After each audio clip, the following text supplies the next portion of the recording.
18 Days in Solitude. Instructional Dharma Talks in Retreat.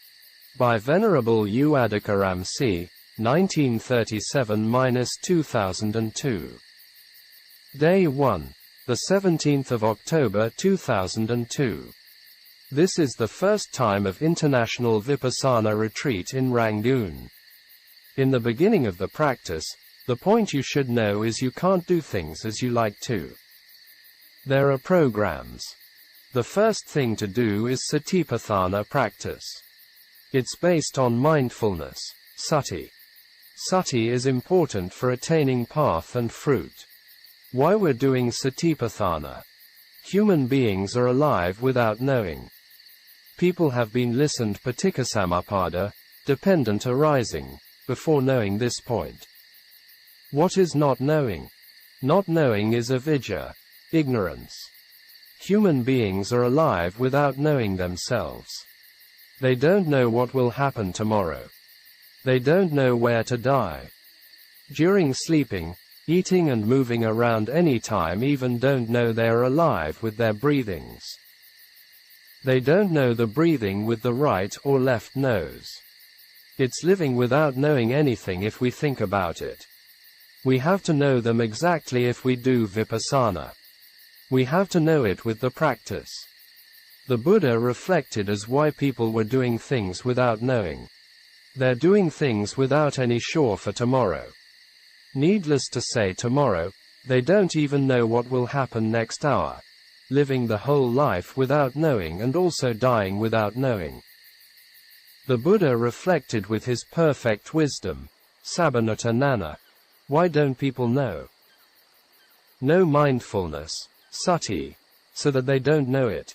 His last words before passing away was, monks, don't be in heedlessness.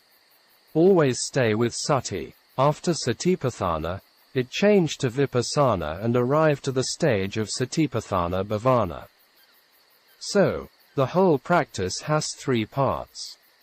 In all these talks, sometimes he mentioned about Mogik Sayadaw's talks. Because in the retreat he used some of Sayadaw's teaching. For the first part, start from the Satipatthana. Be with sustained mindfulness to know them at the time of breathing practice. Be with the sustained sati to do the going, eating, bathing and at the toilet, etc. What are the benefits you'll get from it? The mind becomes purified. First, giving you the 8 precepts and must have the purification of the precepts, sila. Second, with only purified sila is not enough yet. And also make the mind to be purified. Sila only control verbal and bodily actions, so it needs to control the mind. In the mind there are lobha, greed, dosa, hatred, kilesa, defilement, exist. It has to use Satipatthana for making them reduced and purified. You can't do vipassana with the polluted mind. Before it, you have to do the 4 stages for the purification of precept, mind, view and doubt respectively, sila, citta, ditthi and cankhavitarana visuddhis. For the purification of the mind, you have to do the Satipatthana to purify the kilesa of lobha, dosa, mana and ditthi. You must know the breathing with it. With practice, the yogi finds out that his mind is in a random state and begins to know about him, herself. Human mind is like a monkey mind. We before took it as we could control the mind. With the practice, and knowing that we can't. It wants to go anywhere, so it loses control. You have to overcome and make it calm down. For example, stabilizing a glass of water with the sediments in it, the water slowly becomes clear. It's like binding the mind at a post and making it calming down is Satipatthana. In Burma there are 2 ways of practice. A yogi after arriving to the center and teach him vipassana method. This is not wrong and also right. Ledi Sayadaw called it Sukha Vipassana method, i.e., not practice samatha separately. It's good for people who have the strength of sharp knowledge and strength of effort, viriya. For ordinary people who require guidance, naya, this method is not very good. A naya person who was born with 3 wholesome roots, i.e., non-greed, non-hatred and non-delusion, can attain realization in this life, if practicing properly with right effort. Ledi Sayadaw was the first person letting Vipassana well known in Burma. I am following his system. This is Vipassana based on samatha. Our method is samatha yanaka Vipassana. We will do the Vipassana after making the mind having strength and purified. We'll do it with Anapana method. There are also other ways of using rosary beads, concentration on discs, kasinas, contemplation on loathsomeness, asubha, etc. Here is no need for outside objects, only to know the in-breaths and out-breaths. We do it with all the 4 postures. There are centers doing with sitting, walking, and with both. But not doing with the standing and lying down postures. We're doing all these for balancing the postures. With walking, make the body healthy, digest the foods and strong samadhi. Samadhi lasts longer. At first, how to contemplate in sitting. There are many kinds of sitting, asana, postures. You can sit comfortably as you like. With the posture you can sit longer and comfort. Second point is straightening the back. This is important. It will become tired and painful if the spinal cord and back bones are bending, i.e., without ease and relax. It becomes comfortable and also you can sit longer if the bones are in the state of like the ice cream cone cups overlap each other systematically.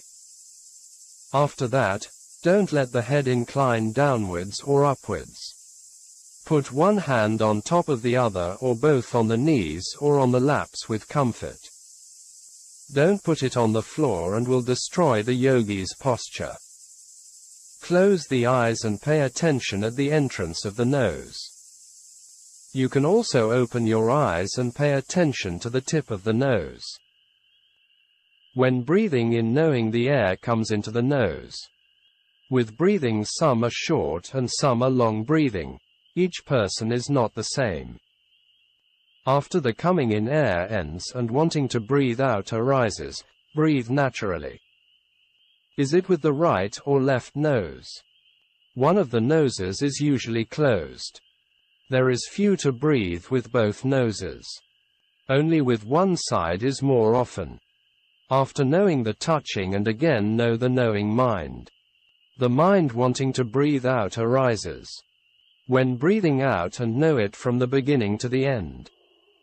These are touching and knowing with mindfulness, sati. What kind of problem can arise? Sometimes we don't know about it because the mind is running away. Not staying at where we want to be. The mind is playing around on lesser objects. It doesn't like the normal kinds of object and following the objects it prefers.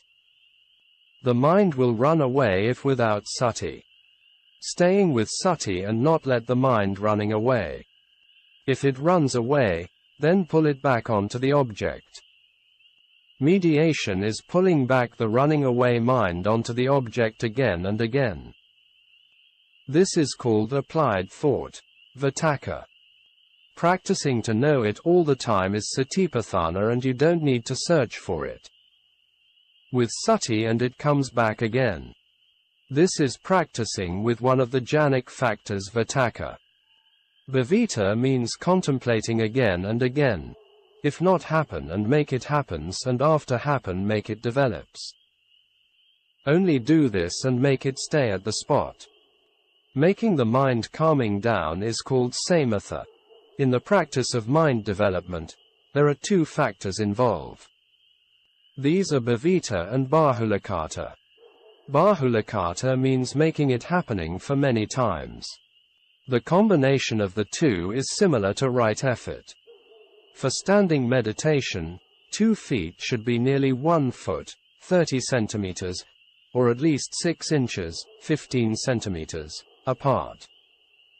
2 hands shouldn't be at the sides, overlapping your 2 hands in front of you.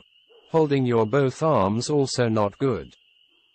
Close your eyes and knowing the in and out breaths as before. For lying down posture in contemplation, the body has to be flat and straight on the floor. You can lie down your back or to the side, mostly to the right side. It's better with your back in contemplation. 2 big toes must touch each other. If not touching, bind them with rubber ring. This will get it point. Place the hands at both sides or on the stomach with 2 hands overlap lightly. Don't use the pillow under your head, instead a folded cloth. With sati, note the touching of the breath. During the walking meditation, noticing of the touching and knowing of the breath at the entrance of the nostril is not possible. In the beginning it may be difficult. Webu Sayadaw's teaching included all postures with anapana. People can try it out by themselves. Contemplate it on the feet. It is not just walking. Normal walking is out of mindfulness, not concerning with the practice. The distance should be 20 or 30 paces, similar to the Thai forest tradition. Walk to and fro from this side to the other side. The mind concentrates on the feet. What have to do in the beginning? Every time the feet touching the ground have to know it. You must know the every touching of the right and left feet. Later you will separate them and do the contemplation. Now, just do it both together. Sitting meditation is like climbing the mountain. For someone looking at nearby, it seems to be nothing happened to the yogi. Pain and aches will arise. Should the yogi react if tormented by painful or hot sensations? One shouldn't torture oneself as I don't care about it. Also shouldn't change it very often. One shouldn't follow one's desire and self-mortification. You have to be in the middle way, Majjhima Patipada. The Buddha had practiced for 6 years with self-mortification and didn't realize the Dhamma.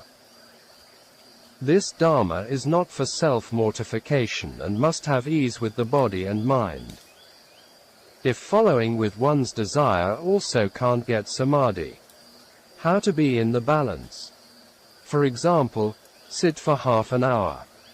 If the time is not arriving yet, I'll not change it. After half an hour, the mind wants to change. When the mind wants to change and it stays away from the tip of the nose. Wanting to change is tanha. For an hour sitting and change 2 times. By developing the sitting slowly and can bear the pain. There will be worrying in standing posture. Will the body fall off or become trembled? The under feet will be hot like fire. Lift it slightly if they become very hot. You do it mindfully. Shouldn't do it very often, like moving the body this and that side. How long could you stand? Even can't stand for an hour. If you can't bear it anymore, sit down and contemplate. Slowly increase the time for the standing. Even after sometimes, standing is better for some people. With standing not much pain and aches and become more convenient. Lying down also has problem. Don't think that sleeping posture is easy. It's even worse because you can't move. At normal time we're changing and moving but not knowing the torture of the body. If become unbearable and want to turn the body, then incline to the right side. 18 Days in Solitude is not a famous novel like The 100 Days in Solitude for entertainment, which you can't take anything with you after death. These were the instructional Dhamma talks on Samatha Vipassana practice. It was given in the year of 2002 during the 18 days retreat in Rangoon. Venerable Ādiccaramsī, the meditation teacher, was not well known outside Burma either. But he was well known in Burma as an author and Dharma teacher, an interesting and colorful man in his life. The following short biography came from two of his books, the famous and bestseller, The Story of a Man Who Has Faith and Taken Refuge in the Triple Gems. The second book was A Man Walking on the Path of Spiritual Knowledge, and from some of his talks. This short biography is not promoting the identity view which all Buddhists should be abandoned, but for a reflection on Dhamma. There were many things we can learn from his life. The Buddha always emphasized on wisdom, panna.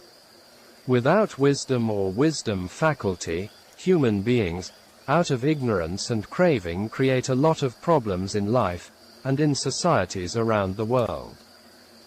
He was born in 1937 as Sun Elwan in the southwestern part of Burma. Being the only son to a Muslim parent, so when he was young, he was forced by his father to be educated by the Quran. He never easily accepted anything with blind faith without knowing him clearly. His father appointed a good teacher for Quran teaching. Because of his intelligent and philosophical mind, always questioned about the existence of God and the creation. He asked questions to his teacher who wouldn't give the proper answers to satisfy his mind. At last he said to his father that he wouldn't accept any religions without knowing clearly. Here we can see the importance of free inquiry and direct experience which the Buddha always encouraged in the Kalama Sutta and others. Even with intelligence, human beings are not wise enough, so that create a lot of human problems in today's world. This made his father very angry, and later it broke up the family apart. After finishing his high school, he went to Rangoon. He worked at daytime in a government office and studied at a nighttime university. There he met a Christian woman and fell in love with her. Out of love he wanted to become a Christian and studied Christianity. Lust is stronger than faith. Here was the same God and creation. After over 3 years, with different views and feelings, they were separated. And then his mother arranged a Muslim woman for him. He married this woman out of respect for his mother. In his last year of BA degree, he moved to Rangoon University and continued the study on philosophy. For this purpose he resigned his job as a government staff and taught as a teacher at nighttime schools. From that period, he started writing romantic short stories. With his interest and sharp mind, passed his BA degree with distinction in philosophy on ethics. This was the first time happened in the history of philosophy department. He continued his MA degree and taught as a tutor at the department. As a philosophy teacher he was an atheist and influenced by Marxism-Leninism and Mao Tse-tung thought or communist literatures.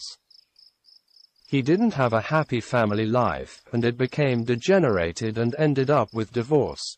There were some reasons behind this. The most important one was the fanatic view of his Muslim wife. Later he met another young Buddhist Chinese woman who was one of his students. He married her because she resembled his first love, whom he couldn't forget. The main cause was they had strong karmic link from their past lives. One day his teacher Professor Dr. Yu Kin Mong Win, Yale University graduate, later he became the educational minister, gave him an assignment for writing a textbook on Buddhist ethic in Burmese.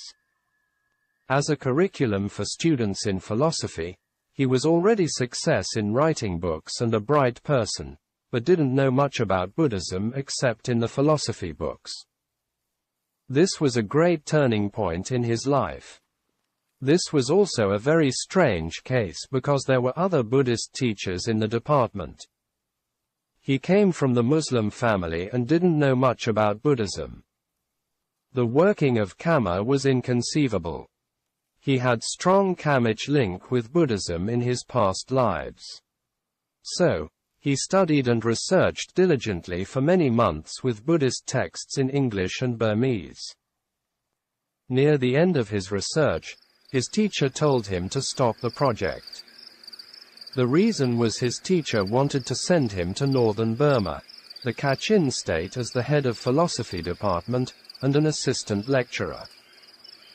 Even though he didn't have the chance for writing the textbook, but gained the priceless knowledge of Buddhism. During these periods, he wrote some books on philosophy. ABC of Philosophy, Philosophers of the World, Chinese Philosophers, Russian Philosophers, Einstein, a biography in 2 volumes, etc. He also studied world religions and wrote a book on world religions. With the knowledge on religions, he preferred Buddhism to more than others. But still he was not becoming a Buddhist yet. Because he still couldn't accept the idea of rebirth and need to verify it. Later he encountered evidences for rebirth and the law of Kamma. It mentioned an incident on rebirth in his second book on his life, a man walking on the path of spiritual knowledge. As a young boy in the primary school, one day the teacher taught about Taungnu history, round about 14th or 15th century. The teacher told the story of a Burmese king from Ava, Inwa, kingdom attacked the kingdom of Taungnu. It was recorded in the history book. At the end of the story, he suddenly cried. The teacher asked him the reason. He only said to her that in his past life, he was a Buddhist. In the evening after back home and told his mother what had happened. At that time he was the king of Ava and with the help of his teacher, a Burmese monk named Phame Sayadaw conquered Taungnu kingdom. He told his mother in details of the episode. This was remembering one of his past lives as a young boy. Another incident was happening around 1971 or 1972, and he was still a teacher in Rangoon University. A spirit possessed a spirit worshipper and wanted to meet him. At that time he was a materialist, influenced by communism, and rejected to see the spirit and took them as nonsense. After some days passed by, the spirit possessed again to the same man and requested to see him and wanted to give him something. He rejected it again, but this time his wife persuaded him to go and see what would happen.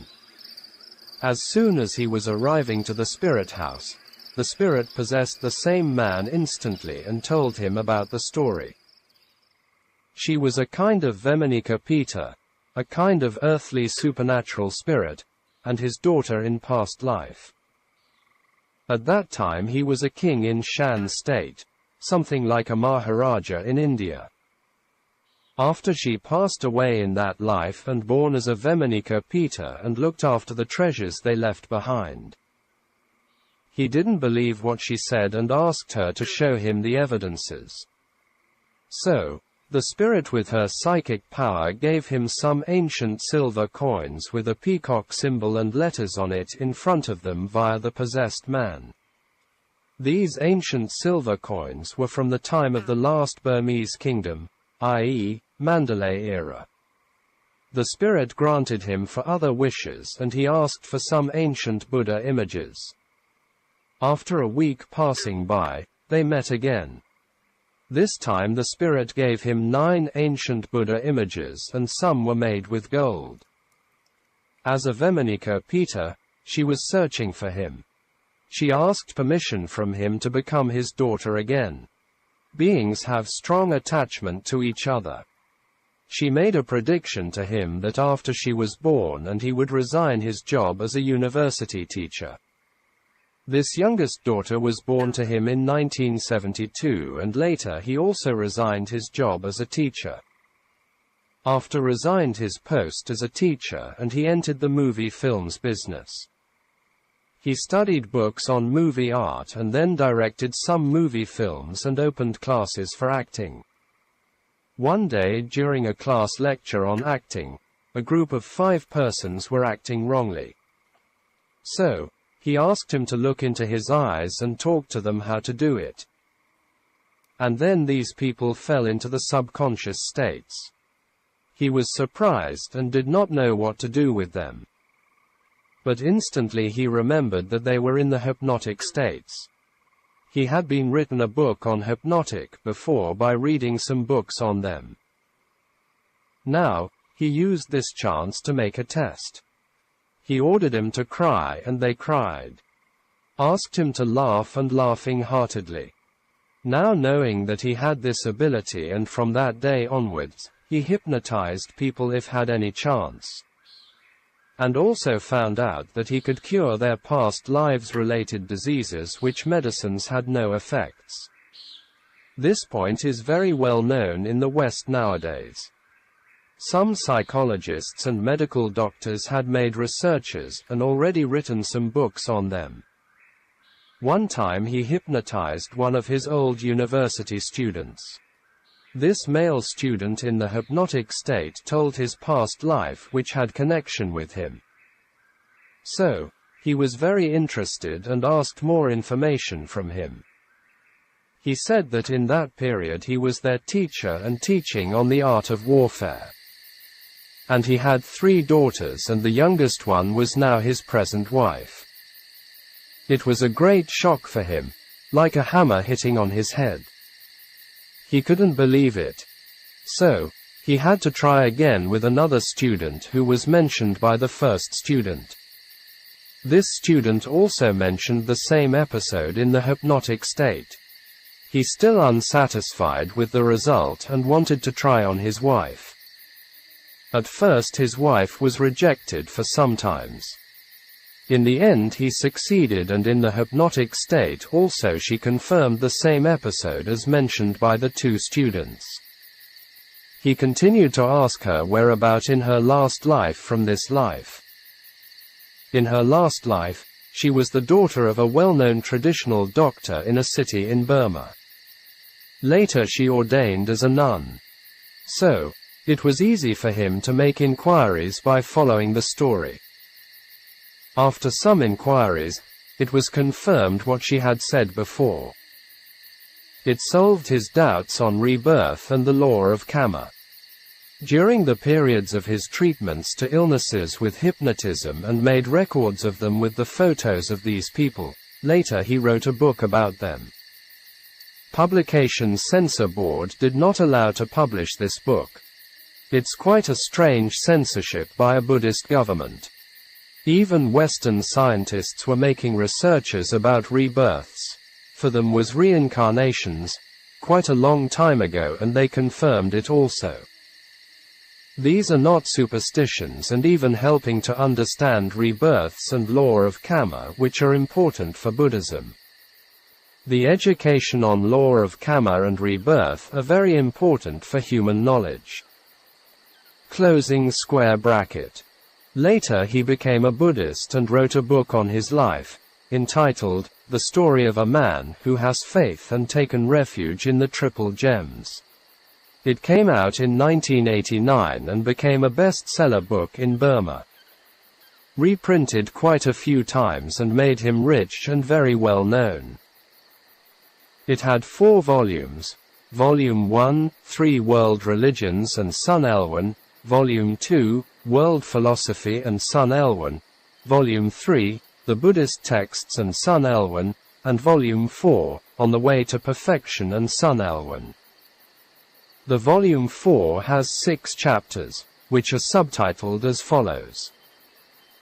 1. The Clues of Round of Existence, Samsara, and Law of Cause and Effect.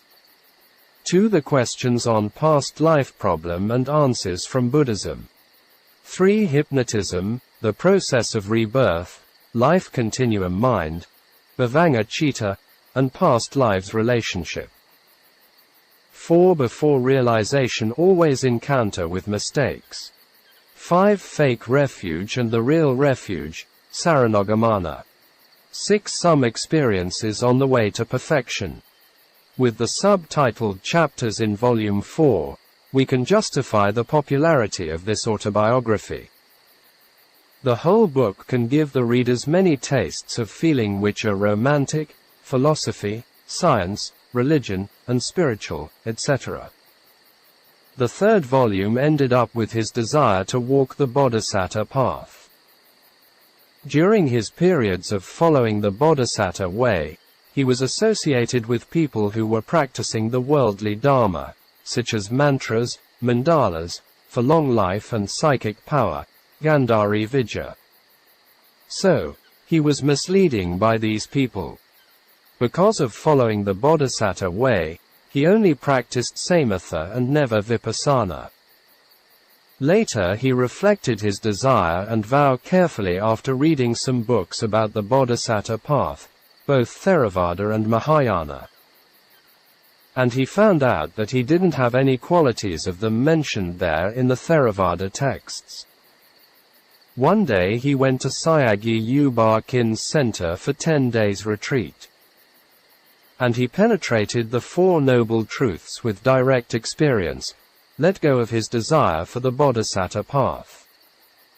Described this experience in his last book, Walking on the Path of Spiritual Knowledge, came out in 2003. Later he gave up his wealth and family and ordained as a Buddhist monk in 1994.